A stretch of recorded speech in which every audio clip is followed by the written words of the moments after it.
गाड्या ह्या पळण्यासाठीच असतात, पण कुठं पळवल्या पाहिजे याचंही भान ठेवलं पाहिजे.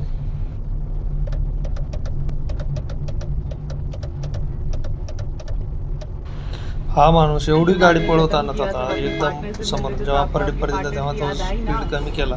आता याच्यानंतर या व्हिडिओमध्ये आम्ही एकामागे एक गाड्या चालवतो आणि समोर छोटा रोड आहे, तरी देखील एका ओलोवाल्याने बघा कशा प्रकारे गाडी लेफ्ट साईडने पूर्ण घेतली आणि फास्ट. मी तिथं माझा वेग कमी केला आहे, उजव्या साईडला असून देखील मला वेग कमी करावा लागला, पण त्यांनी वेग कमी नाही केला. त्याच्यानंतर हे दोघं जण आहेत, दोघं जणही बोलत गाडी चालवत आहेत आणि इथं या ठिकाणी ती गाडी बोलत चालवत असताना मी छोटासा हॉर्न वाजवला, पण त्यांचं त्याच्याकडे काही लक्ष नाही आहे. त्याच्यानंतर एक लेडीज आहेत, त्या रोड क्रॉस करत होत्या म्हणून मी हजार्ड लाईट लावून गाडी थांबवली.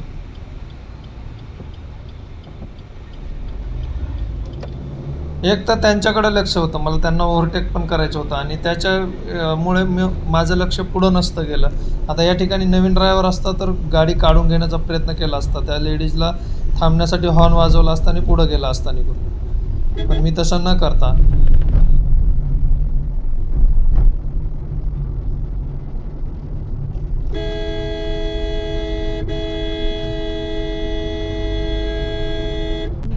या ठिकाणी युटर्नसाठी कट आहे आणि तिकडून एक छोटा रस्ता देखील येतो.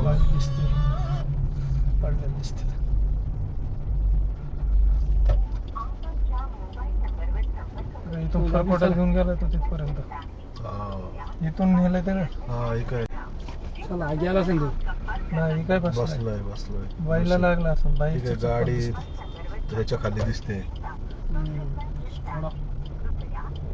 काय लागलं नाही त्याला जास्त. काय दोघं पोरं होते गाडी जोडून गेली, आडवी घुसली होती, आडवी घुसलीच वाटतं. हे मला वाटतं ह्याच्यात आले असते डायरेक्ट. हा बोला ना. हेलो, किधर भी बोलो डर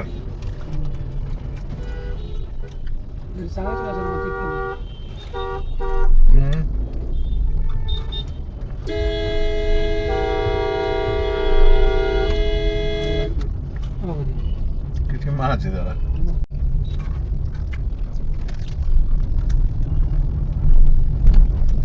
वगैरे करतात आणि मारतात, आई करतात,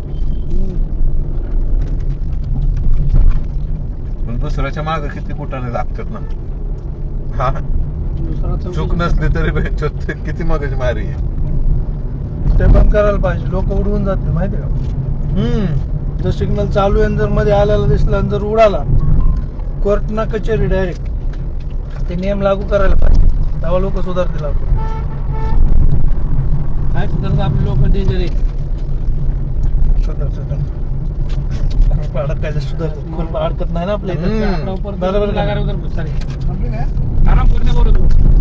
आता माझ्याकडे कॅमेरा आहे, सगळं फोटो येतो, पूर्ण घेऊन चाललाय. तर मी जर नेट याच्यावर टाकला इंटरनेटवर, युट्यूबला माझे 12-13 हजार जण फॉलोअर्स. आपण कोणाचं वाटवलं